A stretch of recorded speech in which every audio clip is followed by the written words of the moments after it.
All right, welcome back to Niners Nightly on the Sports Leader. Hope everybody's having a great July the 14th, and we're going to talk a little Jawan Jennings right now with Guy Haberman, who's joining us on the UMA guest line to talk a little bit about the story of the day.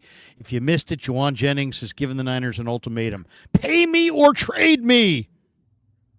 What's up, Guy? How are you? What's up, Larry? It's great to see you. I don't hate a Monday when there's a little bit of news, and we got some of that today.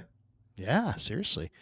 Well, what do you think? I mean, Jennings is, everybody's favorite, including the Niners. They love him. They just gave him a new 2-year deal a year ago. He's in year two, making $7.5 million. It's year two of a 2-year, $15.4 million deal that he signed at the beginning of last year. And we all know, third in Jawan. He's the glue guy. He's one of the toughest guys in the locker room. And he's also due a $5.6 million option bonus September the 1st, but he wants a new deal or he wants to be traded, and he announced it on the 14th of July, and supposedly he wants this all to be resolved before the 22nd when camp opens. What do you make of the aggressive action of Jawan Jennings? Well, now last I checked, tell me if you've heard otherwise. I wasn't able to find anything in the reporting today from Schefter, but reading back on an article that Nick Wagner wrote last year, uh, Jawan Jennings is represented by Drew and Jason Rosenhaus. These are seasoned professionals who know how to do business. Uh, so let's be right. Like, let's at least Jawan didn't put this out today. Jawan didn't text Schefter on the 14th. This, and my guess is the Rosenhaus family operation. They've been working on this for a while. They have incentive to have been working on this for a while.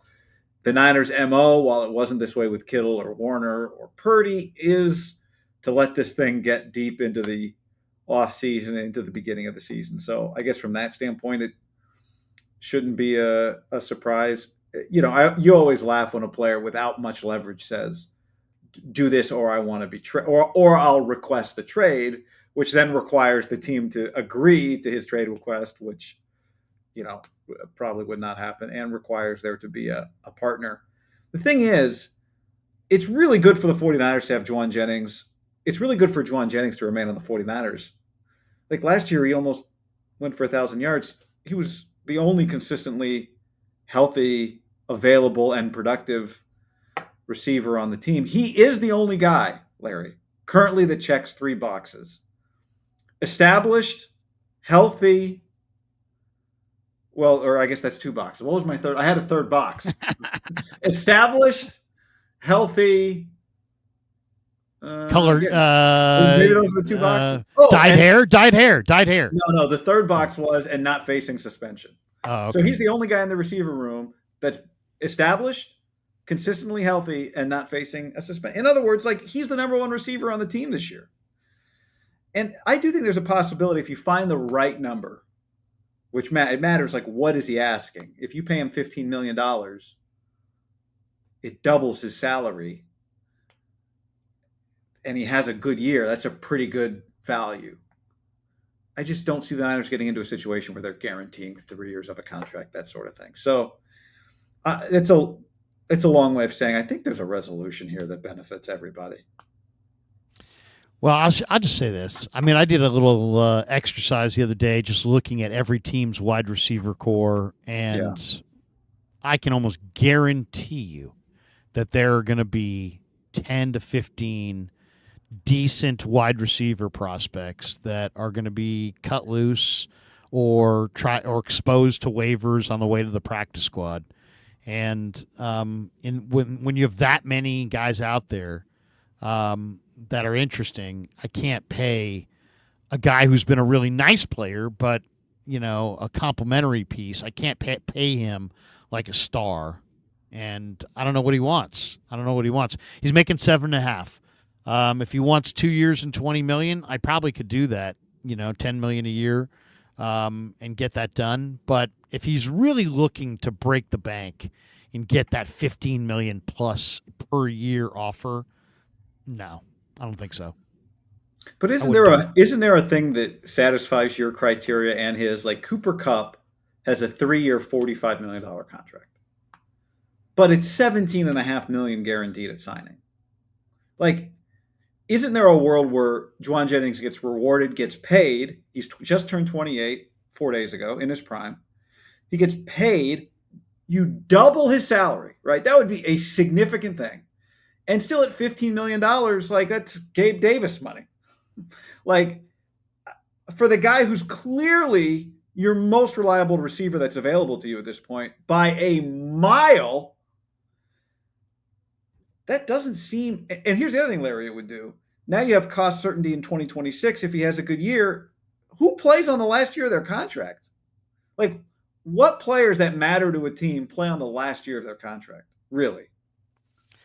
I know. I mean, this is a really tough one because this guy's a great story, right? I mean, he was a seventh round pick. He's a self made player. He's a really savvy, tough possession receiver.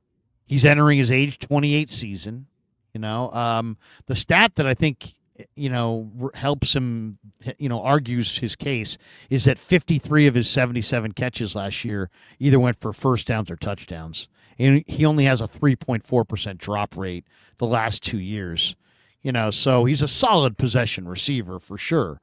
And he's really, really dependable, and he's tough, and he's going to show up in the biggest games he's going to play, and he plays nicked up and everything. He's really, really good, but he's also a 4-7 receiver in a world where the receivers are plentiful, and as I said, I can go short term, like a 2-year extension for decent money and maybe 10.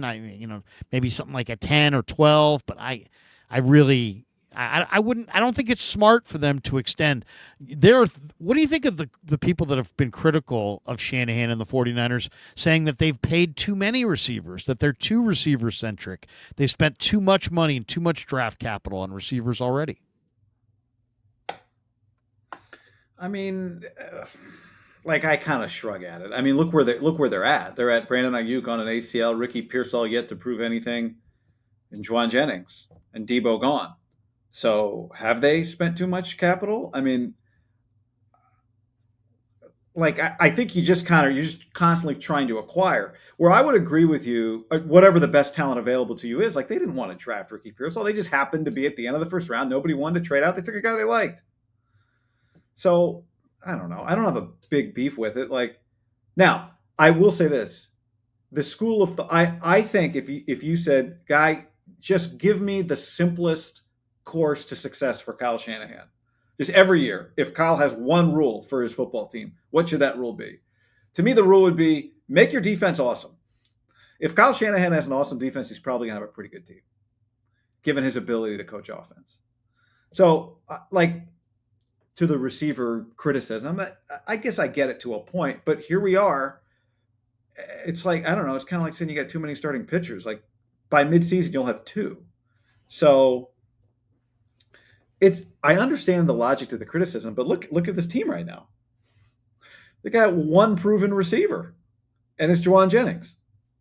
So look, the other thing, Larry, some of that production could come down if McCaffrey's healthy, right? McCaffrey will get some of those first down catches, but it won't change, I think, the value of this guy.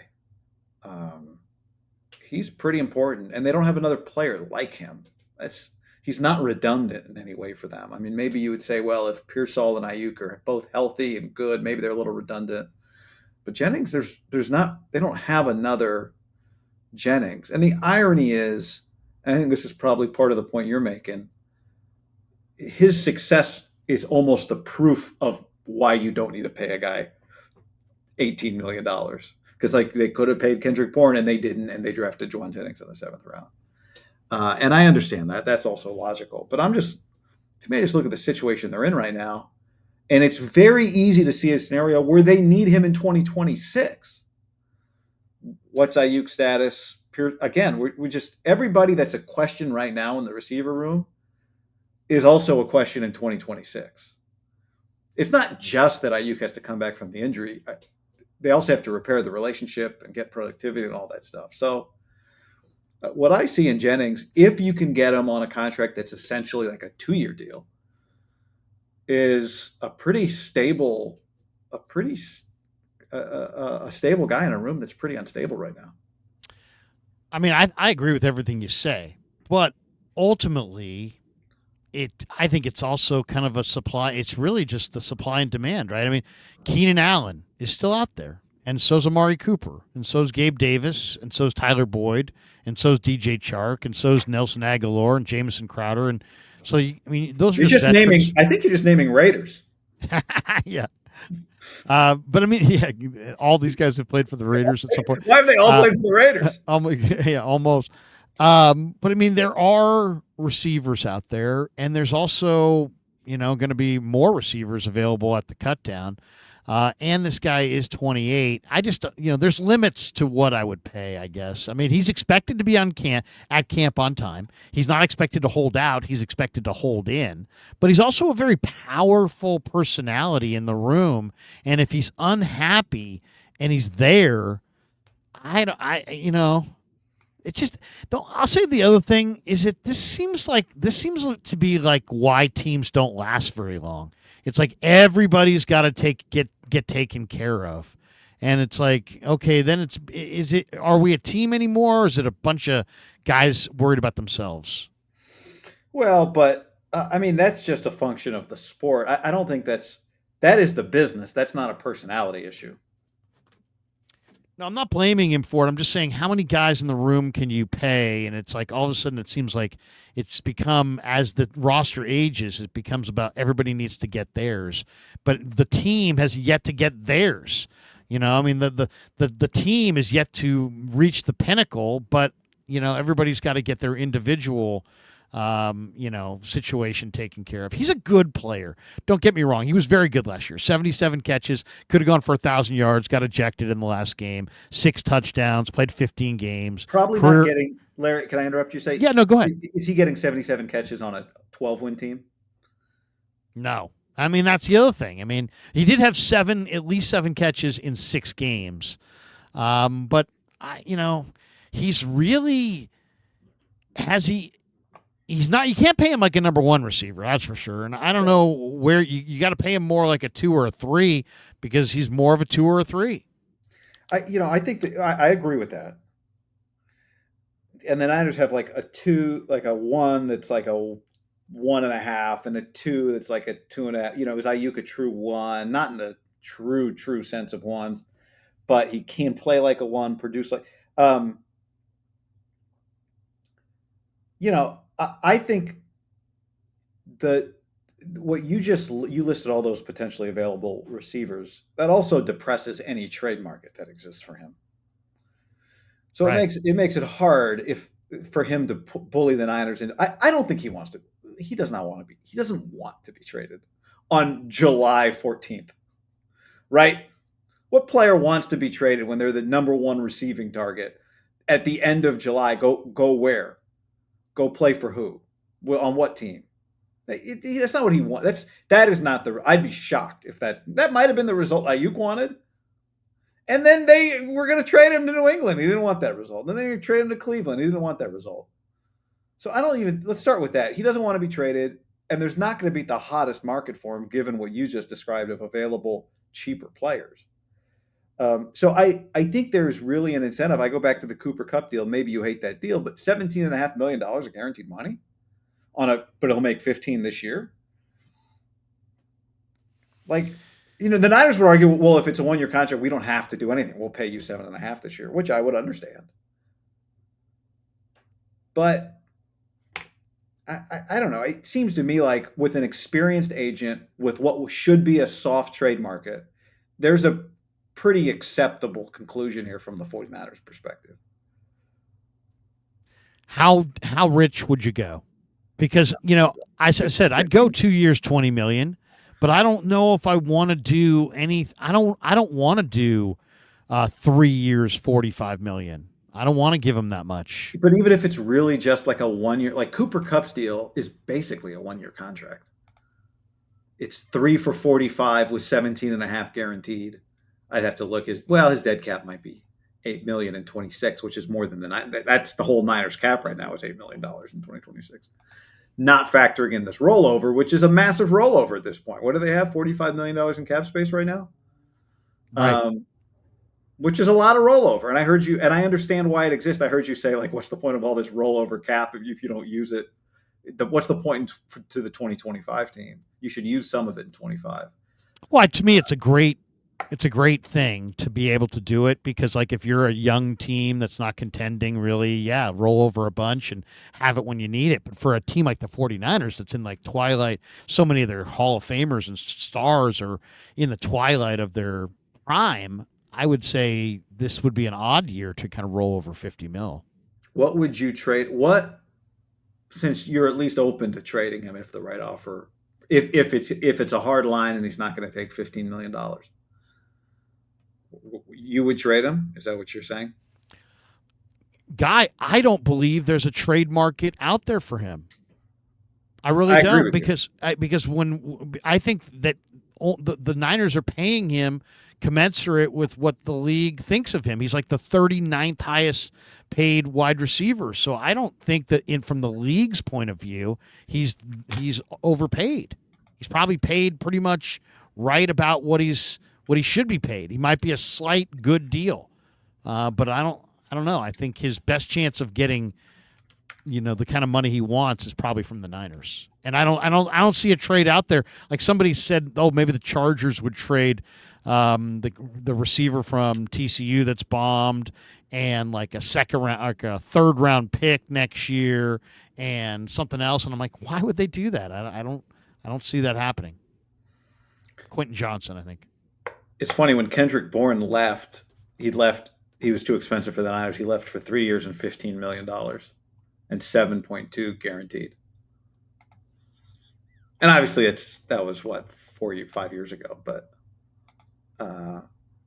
I tend to agree with you. I think I don't know if it's exactly commensurate with the league thinks of him because when you're a seventh round pick, we saw it with Brock. You start so far behind from a salary standpoint that it's hard to ever really catch up unless you become a true free agent because everything is going to sound good to you. Like 15 million's low or 14's low, but I'm making 7.5. How do I not take that?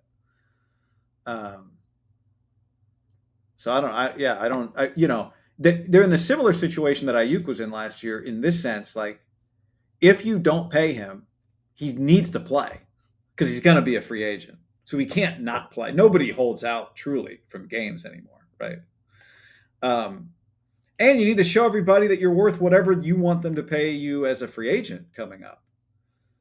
So you have a real incentive to perform. But, it feels like we never really get there. But that's the leverage the Niners have. It's like, look, man, okay, fine.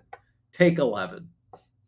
Take a 50% pay increase, and we'll do this again next year, I guess. I mean, where does it end? Do you have a prediction?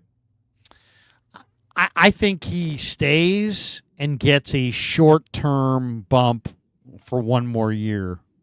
But I don't think he gets a dramatic increase. But I also don't think he leaves. I mean, they like him. He likes them. I mean, he doesn't want to, as you said, I think you're totally right. He wants to be here. He just he wants to get paid. And he sees his NFL mortality. And his agent, let's just be honest about this, too. The agent's playing super hardball. And Jawan, that's Jawan's guy. I mean, the agent works for you. So, yeah, I mean, it's not like you're separate from your agent. No, you're with your agent, and he's playing super hardball. To contact the team 8 days before the veteran certificate report and to demand when you have a contract that you just negotiated a year ago, and you're saying, no, I want more. What about me? But you don't think the team you think this is brand new to the team today? No, but I think I think that they probably knew this was coming, but the timing is very peculiar. I can't imagine that the team would be enthralled by the timing. I don't think they're surprised necessarily, but that's just because Lynch is pretty savvy. They're pretty smart. They kind of knew Jawan was, going to ask for more. I mean he's been the guy who's produced. He's the guy that shows up in the Super Bowl. So I understand why he wants to get taken care of. I just think that the NFL equation is about what's your market, what have you done, but it's also about what are you going to do. And I think there's, at 28 and his body's starting to break down a little bit, I think I'd be surprised if they gave him a more than more than one more year and more than like a couple extra million. I don't think he's getting like a 2-year, $35 million extension or anything. Do you? A 2-year, $35 million extension. Which would be like 17 and a half a year. So people are suggesting that he's That going to make 15 to 20, and that he wants 15 to 20 per year, and that's the neighborhood he wants to be in. And to me, that's too rich. If that's the neighborhood he wants to be in, I would say that's awesome. Good luck to you. Thank you for your contribution. But because of supply and demand, and there's such a great supply, I can't pay that money. Yeah, I just go back to the guarantee. Like, what is the guarantee? I think you can give him a major boost this year on a deal that looks like it's that deal you're discussing. I'm with you. I wouldn't $17 million over 3 years or something. I would not do. Would you give him his last deal? His last deal was 2 years, $15.3 million. Oh, in a heartbeat. Because hey, 2 more years. So we'll tack on 2 more years at the same price. Yeah, but he's not gonna. But I don't think he wants more. That deal. Yeah, no, he wants 15. More. And again, like I understand why he does. The Rosenhaus, these are professional agents. Okay, they have a reputation to uphold, Larry, and it's not to just sit at home and let guys reach free agency all the time. So I think they're doing their job. And you were at OTAs. I was at mini. Like we watched him. He was one of the best players on the field. Right? He looks fine. I mean, that's not his game. His game is not OTAs. He's not a practice guy. He's a Sunday guy. But I agree. But he practiced hard the other day. Yeah. No, I mean, the guy's tough. The guy's a gamer. He's a leader. He's one of the tone setters on the team. I mean, it's more of a locker room thing than anything, because this is one of the leaders in the room. And how many you took away Armstead, you took away Greenlaw, you took away Afonga. How many leaders do you want to lose? And they've lost quite a few of them, and this guy's definitely one. Yeah, I think he's a leader on the field. I'm not sure on the field. Yeah, it's I think the locker room understands. Well, it's the NFL. I mean, it's business, and business always prevails and always goes on, and nobody's naive to it. But I'm just saying, this guy. Like there's a lot of guys that don't matter. I mean, I know that sounds kind of weird, but a lot of guys, it doesn't matter. They're kind of interchangeable. This guy matters. He does, but I would just say, like, my point of contention, it's not a point of contention, but like this team has, I don't know, 8 other like leaders. His style fits, and he's a fit. That's the thing. He's a fit for them. They're a fit for him. I kind of think his game actually ages maybe better than it sounds like you do.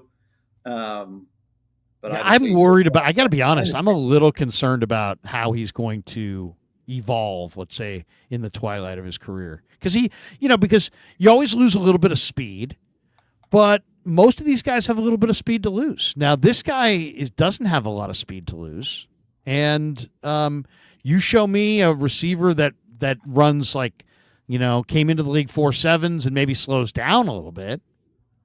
I don't know. That's not necessarily. I don't know that I want to invest any more guaranteed dollars in this position. Yeah. What do you think of that?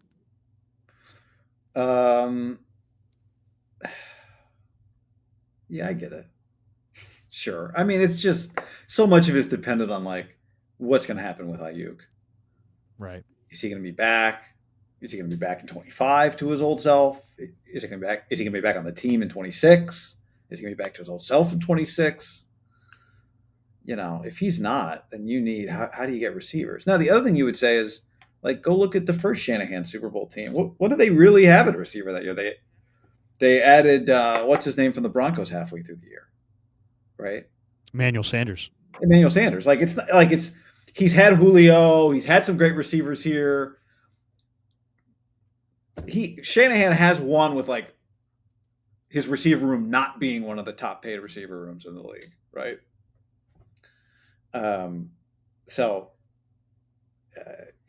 again, right now in 2025, you have one guy that checks all 3 boxes: proven, healthy, not facing suspension, and it's Jawan Jennings. So that's worth something.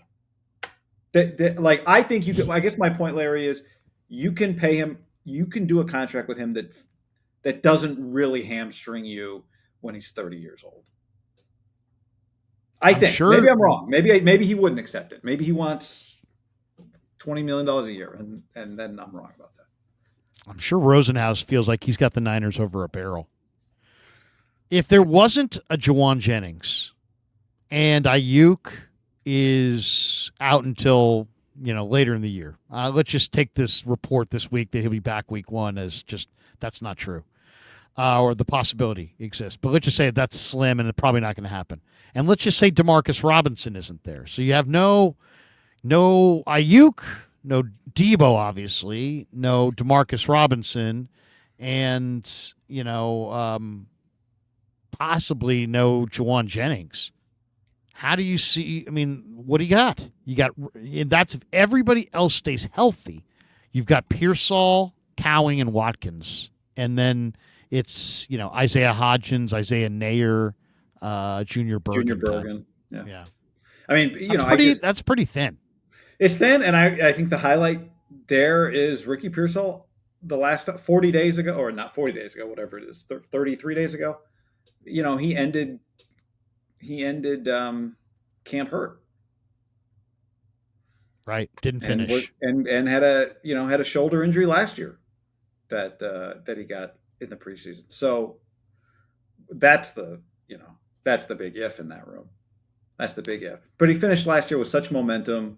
Brent Jones, who you know very well, who I talked to on my YouTube channel a couple weeks ago, he thought that Ricky really showed something late in the year, not just in production, but in separation and comfort. And he expects him to have a big year. So I'm hopeful, but he's got to be healthy. It's going to be interesting. It's going to be really interesting. And then there's, the whole slew of other receivers, guys like Christian Kirk around the league that could be, trade eligible in August at any point. And there's a whole list of guys like that. There's a list of young receivers that, probably are in crowded situations. Green Bay, Jets, KC, very crowded situations. We'll see about that. One last one before we let you go. We appreciate you stopping by. The great Guy Haberman with us on the UMA guest line here on Niners Nightly. Jerry Rice said the Niners have added too many pieces, too many additions, that they should have stayed with more continuity and he feels almost like, and I don't want to put words in Jerry's mouth, but judging from what he said recently, it seems like he feels like there's been too much turnover, especially on defense, and that turnover may preclude them from being a true contender of any sort this year. And he's kind of looking at it as kind of like, hey, they should have kept a lot of these other guys. I don't know if I would agree, other than Greenlaw. And even Greenlaw, that was a with my heart, not my head kind of a decision. I love Jerry, and Jerry knows more than everybody, right? He knows so much about this game. But what do you think? Do you agree with Jerry? Have the Niners lost too many pieces? Do they have too little continuity to really contend in 2025?